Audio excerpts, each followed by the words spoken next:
শীতকালের একটা অন্যতম সবজি হচ্ছে মূলো, আর এখন বাজারে খুব কচি কচি সুন্দর মূলো উঠছে। তো এই মূলো দিয়ে এখন শীতকালে নানান রকম কিন্তু সবজি বা ডাল তৈরি করা হয়। তো আজকে তোমাদের জন্য আমি মূলো দিয়ে একটা নিরামিষ ডালের রেসিপি নিয়ে এসেছি। এটা অত্যন্ত টেস্টি একটা ডাল, এবং একবার যারা খাবে তারা কিন্তু এর রীতিমতো প্রেমে পড়ে যাবে। আর এই ডালটা দিয়ে ভাত, রুটি সমস্ত কিছু খাওয়া যায়, খুব ভালো লাগে। তার জন্য আমি মুগ ডাল দিয়ে করেছি। আমি সোনা মুগ ডাল নিয়ে একটু শুকনো কলায় ভেজে নিচ্ছি। এটা ভেজে নিয়ে আমি কিন্তু এটাকে প্রেসারে ডাল দিয়ে তার সঙ্গে মূলো টুকরো টুকরো করে লম্বা লম্বা করে কেটে নিয়ে একদম সেদ্ধ করে রেখেছি 2টো সিটি দিয়ে।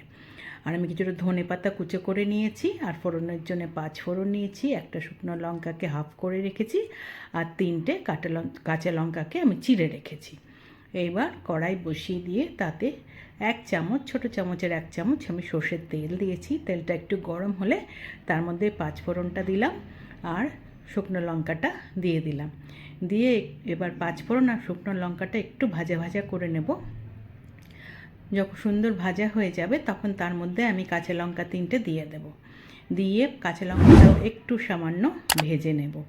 ভেজে নিয়ে এবার যে ডালটা আমি মূলো দিয়ে সেদ্ধ করে রেখেছি সেটা দিয়ে দিলাম।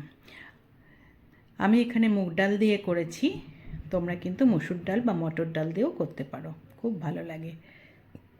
ডালের বাটিটা ধুয়ে আমি কিন্তু জল দিয়ে দিলাম আর একটু, সমস্ত মিলিয়ে নিয়ে একটু ফুটতে হবে। তো তার মধ্যে এবার আমি 1 চামচ মতো নুন দিয়ে দিলাম, আর হাফ চামচ চিনি দিয়ে দিলাম, আর হাফ চামচ হলুদ গুঁড়ো দিলাম। সমস্ত কিছু এবার ভালো করে মিশিয়ে নিচ্ছি। নুন, চিনি আর হলুদ দিয়ে ভালো করে কিন্তু এবার ডালটা আমি ফোটাবো। বেশ সুন্দর, বেশ কিছুক্ষণ, বেশ 3-4 মিনিট ফোটাচ্ছি। ডাল ফোটানো হয়ে গেছে মোটামুটি। এইবার আমি যে ধনে পাতাগুলো কুচি করে রেখেছিলাম সেই ধনে পাতাগুলো দিয়ে দিলাম। এই শীতকালে মূলো ধনে পাতা দিয়ে যে কোনো ডাল করলেই কিন্তু খুব টেস্টি হয়।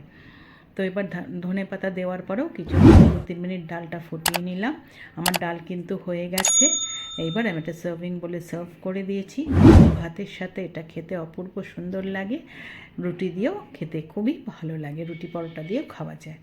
রান্নাটা একবার করে দেখো, করে খেয়ে দেখো, খুব ভালো লাগে। রান্নাটা যদি তোমাদের ভালো লেগে থাকে একটা লাইক করো, কমেন্ট করো, শেয়ার করো। যারা এখন আমার চ্যানেলটা সাবস্ক্রাইব করোনি প্লিজ করে দিও।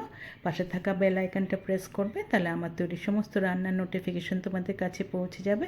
আবার নতুন রান্না নিয়ে আসবো। আজ তাহলে চলি, টাটা।